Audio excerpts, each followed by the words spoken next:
خوتي المغاربه، السلام عليكم ورحمه الله تعالى وبركاته. في عجاله الموضوع اخوتي وما كاين هو انه الدكتور الفايد رد على التساؤل اللي كنت طرحته المره الاخرى، اللي هو ديك المواد الحافظه اللي توجدات في الفرماج المغربي واللي ما موجوداش في الفرماج الفرنسي. علاش؟ انا تفاجات صراحه اخوتي، تفاجات بالطريقه اللي رد بها عليا الدكتور الفايد. اول مره كنكتشف، مع كل احتراماتي للدكتور الفايد ولعلمه يعني وهرم في الميدان ديالو، انه يفقد حاسه التواضع. ما فهمتش علاش. اول مره صدقوني، اول مره كنفقد الاحترام في الدكتور الفايد. ما عرفتش علاش، لانه هاجمني بواحد الطريقه غريبه، هاجمني بواحد الاسلوب ما كنتش كنتوقعه.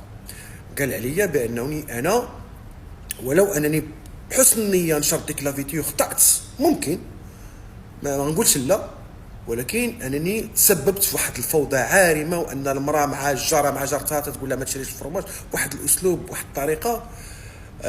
بين العالميه او بين المغاربه انني انا وحش جاي من الفضاء الخارجي وغادي ما نعرفش شنو. بينما هو سؤال كان بسيط. كاوري جا المغرب، شرا فروماج، المكونات ديالو ما موجوداش في فرنسا، موجوده في المغرب. ثلاثه المكونات زايده. عطانا الاسماء ديال المكونات. انا قبل ما نطرح السؤال مشيت قلبت في جوجل وفي الانتيليجنس ارتيفيسيال، قال لي بان داك المكونات بثلاثه، ودخلوا قلبوا اخوتي، انهم كيسببوا ا لون تيرم فشل كلوي، كونسير ديال لو سان. واحد فيهم الاول فشل كلوي، الثاني تيسبب في كونسير ديال لو سان، الثالث كيعطي مشكل ديال الشرايين والقلب، وتيعطي كونسير ديال البروستات وكونسير ديال القولون. داكوغ، هادشي ا لون تيرم. زياده على ذلك ما تنساوش بان الفرماج مغلف بالالومنيوم، الالومنيوم كيعطي الكونسير. دونك هذا هو. انا كأب كنخاف على ولادي، دونك اوتوماتيكمون غنخاف على ولاد المغاربه. طرحت السؤال، قلت علاش هذوك المكونات موجودين؟ واش انا قلت شي حاجه عيب؟ واش انا قلت شي حاجه حرام؟ طلبت ان شي خبير يخرج ويعطينا ويقول ديك المعلومات اللي جبت واللي عطانا داك الكاوري واش صحيحين او لا. انا ماشي ولد الدومين، فكان يخرج واحد ولد الدومين يقول لنا لا، ديك المعلومات راه خطا، ما فيها حتى شي عيب. سيدنا موسى هضر مع ربي سبحانه وتعالى وقال له ارني انظر اليك. قال له ربي سبحانه وتعالى اولم تؤمن؟ قال له بلى ولكن ليطمئن قلبي. حنا كاباء بغينا نعرفوا واش هاد لو برودوي صالح ولا ما صالحش. خرجت لونسا قالت لك ودي هذا راه صالح، الدنيا هانيه كوله، ما كاين حتى شي اشكال. خرج مجموعه ديال الدكاتره بحال البروفيسور الاندلسي قال لك ودي راه فيه ما فيه. خرجت واحد الدكتوره اسماء زراويل قالت لك هذاك راه سيت اون بريباراسيون فروماجير، الاصل ديال لا شوز سي زيوت طبيعيه فيها اشياء مضافه راه كتخرج على الصحه اكثر من الفروماج. وانا بالعقل المغاربه بالعقل، برودوي ليتيي هز الحليب وخرجوا من الثلاجه يومين وحطوا. كي غيقول لي الحليب حامض ولا لا؟ اوكي.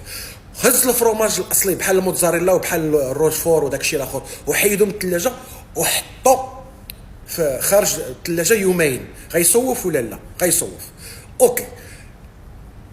الفروماج المغربي كتلقاوه في الثلاجه ولا كتلقاوه في الرفوف؟ ها علاش كاين الاضافات انهم حيت ما تيحطوش في الثلاجه كاين ديك الاضافات. الدكتور الفايد قال لك اودي راه ما ماشي خطير على الصحه، سي بيان، ماشي مشكل، امنا بالله ورسوله، ماشي على انا ما نعطيش لولادي صافي. انا فهمت، اللي بغى يفهم واللي ما بغاش يفهم ما يفهمش. علاش سيدي حط ان برودوي اللي هو ليتي خارج الثلاجه؟ انا قلت اللي عليا، اللهم بلغت اللهم فاشهد. وانا ما جايش ندير فتنه في المغرب. سؤال كان يمكن لي نطرحوه هنا في كندا، رئيس الحكومه او رئيس الوزراء، حنا ما عندناش حكومه، رئيس الوزراء كان غيخرج يرد عليه من بعد 3 ايام، حيت ماشي عيب، حيت حنا ما عندناش عيب ان مواطن يسال، من حقه كمواطن يسال على بحال هذا الشيء هذا، وخاص من حقه ان مسؤول يرد عليه. هذه بالنسبه للدول الديمقراطيه. حنا ما باغيين نخرجوا على بلاد، حنا ما باغيين نديروا الفتنه في بلاد، حنا كنحمقوا على مالكنا وعلى بلادنا وصافي. بزاف كيقولوا ان الدكتور الفايد فقد المصداقيه ديالو، حيت كاع الفيديوهات ديالو تقريبا اللي كيهضر على التغذيه كان كيقول ان الفرماج يعني خطير، مسموم، فيه مواد خايبه على الجسم، داكشي خصوصا على الاطفال. ودابا سبحان الله، بحال شي واحد مغزول، شي واحد قال له شي ميساج جا تيقول لهم لا حقا الفرماج مزيان مزيان.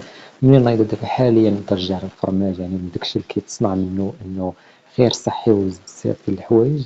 خرج الدكتور الفايد كيرد على هاد السيد هذا كيقول ليه لا، نتايا باغي تنوض فتنه، انت باغي دير هذا. فاخوان كنتمنى اي واحد شاف هذا الفيديو يكتب لي الراي ديالو في التعليقات. الصراحه مبقيناش عارفين واش من الفرماج غنشدو، واش من الفرماج مزيان، واش من الفرماج اللي خايب. كتبوا لي الراي ديالكم في التعليقات، وما تنساوناش من اللايك، ونتلاقاو ان شاء الله في فيديو قادم، والسلام عليكم.